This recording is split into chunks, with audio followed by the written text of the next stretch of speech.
그럼 우리는 DB하이텍을 좀 놓고 보자. 그러면 원체 이제 파운드리 시장, 그러니까 반도체를 긍정적으로 봤고 업황 자체를 긍정적으로 보고 파운드리 시장에서 이제 DB하이텍 같은 경우에는 사실 고마진 사양은 아닙니다. 고마진 쪽이 아니라 저마진 쪽이에요. 저마진이다 보니까 고마진으로 성장성이 계속 불거지고 그쪽으로 진출하는 쪽은 많은데 저마진 쪽으로는 그다지 이제 없다라는 거예요. 그래서 DB하이텍이 세계 시장의 점유율이 높은 게 아니고요. 점유율 자체는 그렇게 높지는 않은데, 예? 그래도 그게 순위 안에 들어갑니다. 몇몇 업체가 이제 독식을 하니까. 그리고 특화되어 있는 DB하이텍 같은 경우는 이제 오더 받고 이런 부분들이 굉장히 특화되어 있는. 그렇게 돼서 지속적으로 긍정적으로 봤었는데 이 친구도 전기전자 쪽 무너지면서 매집이 뭐 12% 이상 막 굉장히 많은 매집이 단행돼 있는 상태에서 바닥에서부터 이렇게 매집한 쪽, 응? 매수한 쪽이 이 바닥 물량을 상당폭 차익 실현해 버렸어요. 그래 전체 그 평균 단가가 6만 원대에 놓여져 있었는데 5만 원까지 깨고 내려버려. 그렇게 해서 프리미엄이 아예 없고 할인이 돼 있었었죠. IT 종목이 다 그래요, 사실. 할인이 돼 있었어요. DB하이텍 할인이 굉장히 많이 된 겁니다. 그리고 결론적으로 우리가 이제 DB하이텍 같은 경우 진짜 최악의 경우 내가 도저히 현금이 없다 하면 모를까? 얘는 쥐고 간다. 왜? 실적 범위가 그냥 뭐 윤정두가 얘기하는 거 아니야. 그냥 야 이거 끝내줘요. 아니야. 그게 아니고 컨센서스 자체가 지금 3천억 이상으로 계속 나오고 있어요. 순이익 기준도. 순이익 기준도. 그 순이익 기준도 내년에 3천억 이상을 나타내고 있는데 올해 기준은 뭐 영업이익 3천억 이상이라고 친다면. 근데 순이익이 내년에 3천억 정도를 예상하고 있는데 시가총액이 지금 2조 8천억이에요. 아직도 4,439만 주예요. 이걸 어떻게 다 아냐? 여러분들의 소중한 자산인지 제 자산은 솔직히 아니야. 그렇지만 윤정도도 똑같이 여러분들의 소중한 자산을 지켜드려야 되는구나. 수익은 수익이지만 뭐 수익은 뻥치면 뭐 다 수익이라고 하면 되지. 예? 뭐 상한가 잡았어요 이러면 되지. 제일 억울했던 게 애니소프트.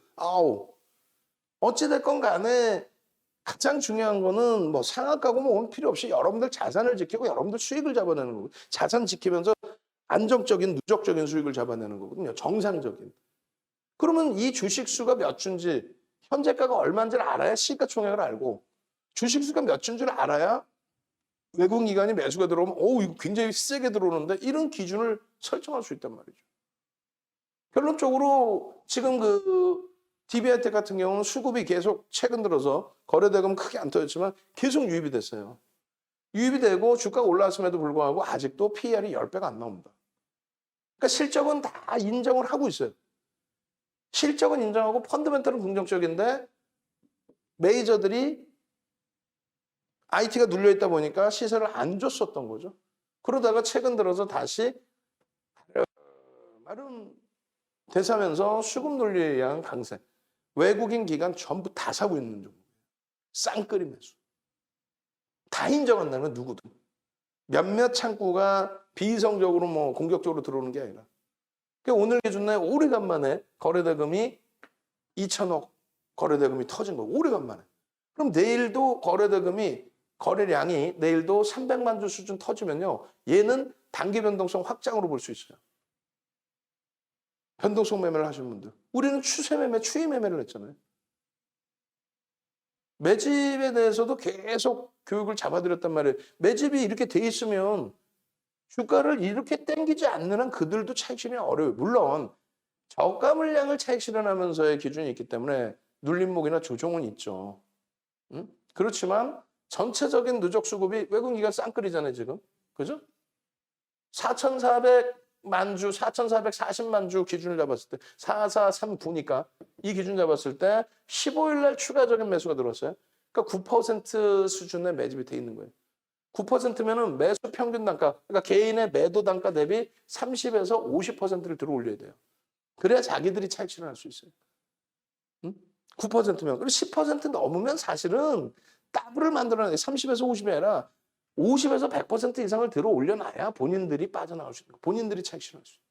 손바뀜은 계속 나왔고 실적은 계속 지금 뭐 우상향에 놓여져 있고 지금 그 IT 종목에서 PER이 IT 종목 기준으로 따진다면요. PER이 12배에서 15배 심각할 때는 오버슈팅 나올 때 20배까지도 형성이 돼요. 근데 지금 8배에서 움직이고 있다. 내년 실적 감안했을 때. 근데 그걸 윤정두가 아무리 얘기해봐야 다 필요 없단 말이에요. 왜? 메이저가 인정을 안 하면 안 돼요. 근데 여기는 또 특화돼 있는 업체죠. 특화돼 있단 말이야. 저쪽에서 뭐 부품 안 받아주면 부품 안 주면 못하고 뭐 이런 개념이 아니잖아. 응? 주문 생산 방식이란 말이에요. 파운드리 시장의 기준에.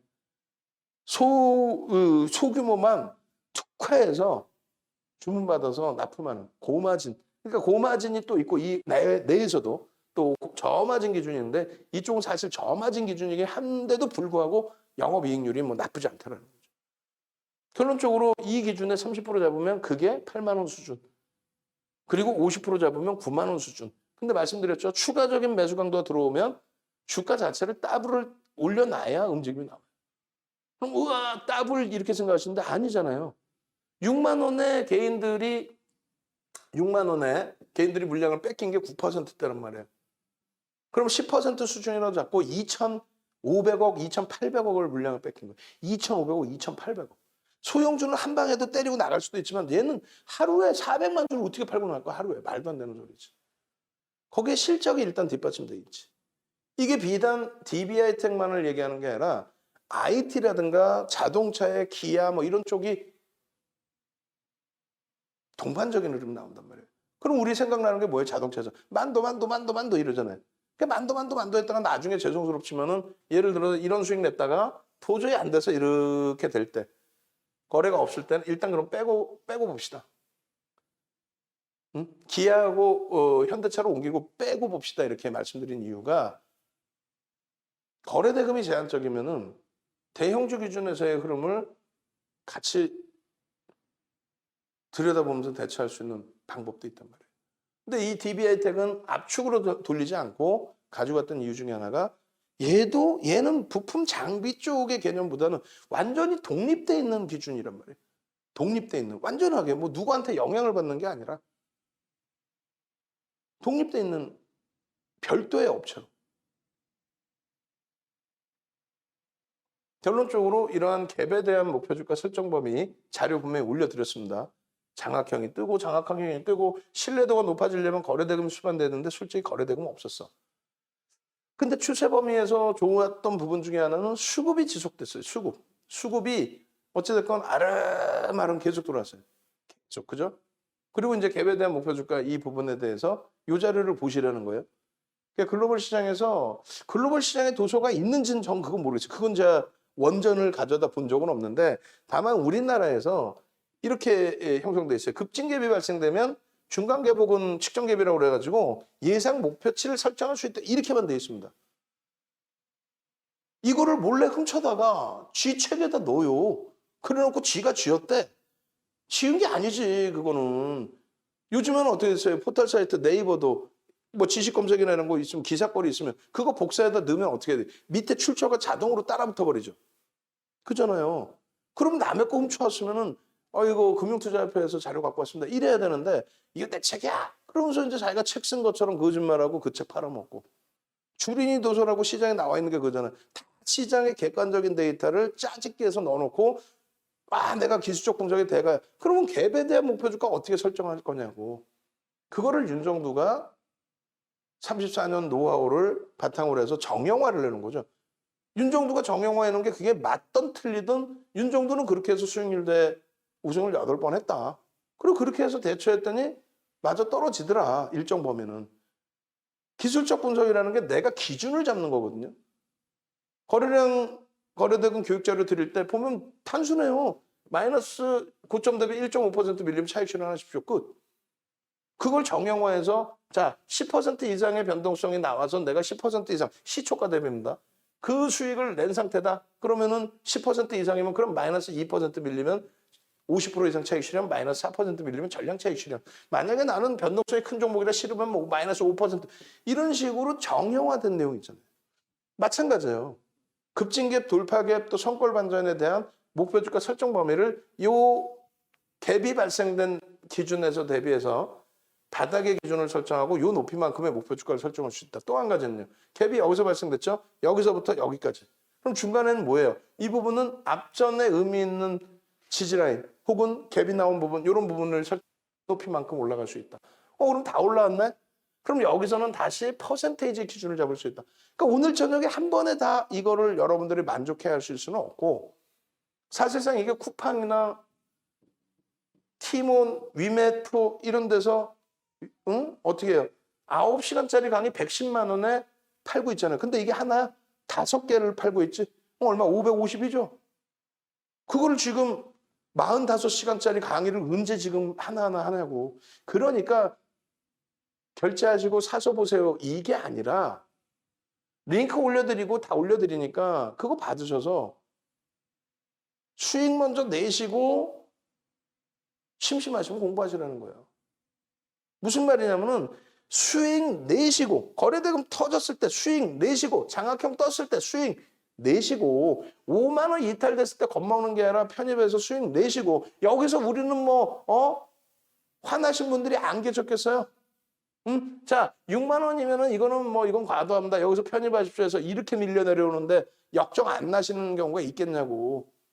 손절해야 됩니까? 지금이라도 늦었는데 손절해야 됩니까?부터 해서 많은 질문이 있지. 결국은 이러한 종목군들은 기술적으로 돌렸다는 개념보다도 펀더멘털이 뒷받침되니까 흐름의 기준을 잡는단 말이에요. 어찌됐든 수익을 지금 위치에서 잡아내서 수익을 내시고 공부를 하고 싶으면 그때 돼서 공부를 하시란 말이에요. 난 공부하기 싫어. 그럼 문자 사인만 받으세요. 문자. 매수. 매도. 책 실현. 손절.